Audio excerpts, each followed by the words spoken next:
in most languages, the phonetic alphabet is not that important. I mean, people do not teach it separately. В повечето езици хората не преподават отделно фонетична азбука, стига им да си имат по една. Нали така? За какво са ми две?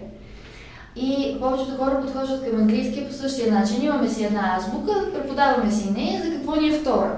И после ще се учим да четем. Как ще се учим да четем, това е един друг въпрос. Но това се появява и при децата, и при възрастните проблеми. И сега тук имаме една история за въведение, защо ще преподаваме фонетичната азбука, за да не мине тя просто само като първия урок мина и сега да продължим нататък. Първия ще го забравим. Okay, here we have something, and it's called the melting pot.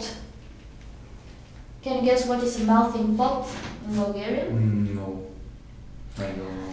Това е гърне за претопяване на метали, а в случая тук са показани какво? These are People. people. Yes, these are people.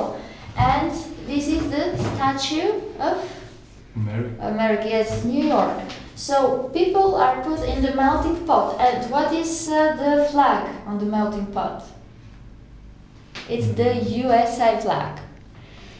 So basically they're saying that in their pot they're melting people to become Americans. But in English language this is very, very typical.